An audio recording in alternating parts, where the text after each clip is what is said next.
Бәріне сәлем. Оқытушы мамандығы әлемдегі ең қиын кәсіптің бірі. Себебі шәкірттерге сапалы білім беру үшін оқытушы алдымен оларды жақсы көру керек қой. Мұғалім мамандығы ұлы кәсіп екені анық. Өкінішке қарай, кей оқытушылар шәкірт тәрбиелеуде өз ісіне жан тәнімен кіріспеуі мүмкін. Бірақ дәл осы видеороликтегі оқытушылар емес.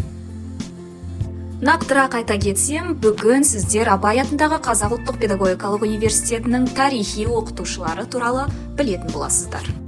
Аталмыш оқу орны ашылғаннан бастап, оқу орнында сапалы мамандар даярлау үшін профессор оқытушылар құрамын білікті педагог ғалымдармен жасақтау мәселесі күн тәртібіне қойылды. Қазақ халқының ұлы тұлғалары, ұлтымыздың мақтаныштары Ораз Жандосов, Санжар Асфендияров, Ахмет Байтұрсынов, Сәкен Сейфуллин, Халил Досмұхаммедов, Ильяс Қабылов, Баймен Алманов институт қабырғасында дәріс беріп, шәкірт тәрбиелеуге белсене атсалысты.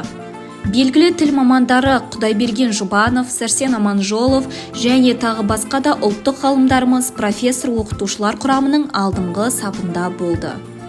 Ал педагогика және психология институты тарихындағы танымал профессор Рамсейд Мұхамеджанұлы Қоянбаев туралы айтатын болсам, ол 1980 жылдан Абай атындағы Қазақ педагогика институтының педагогика кафедрасында ұстаздық ете бастайды. 1986-99 жылдар аралығында бастауыш оқыту педагогикасы және әдістемесі факультетінің деканы, 1999-2000 жылдары бастауыш мектеп педагогикасы кафедрасының меңгерушісі, ал 2000-2004 жылдар аралығында жаңадан құрылған психология педагогика факультетінің деканы болады.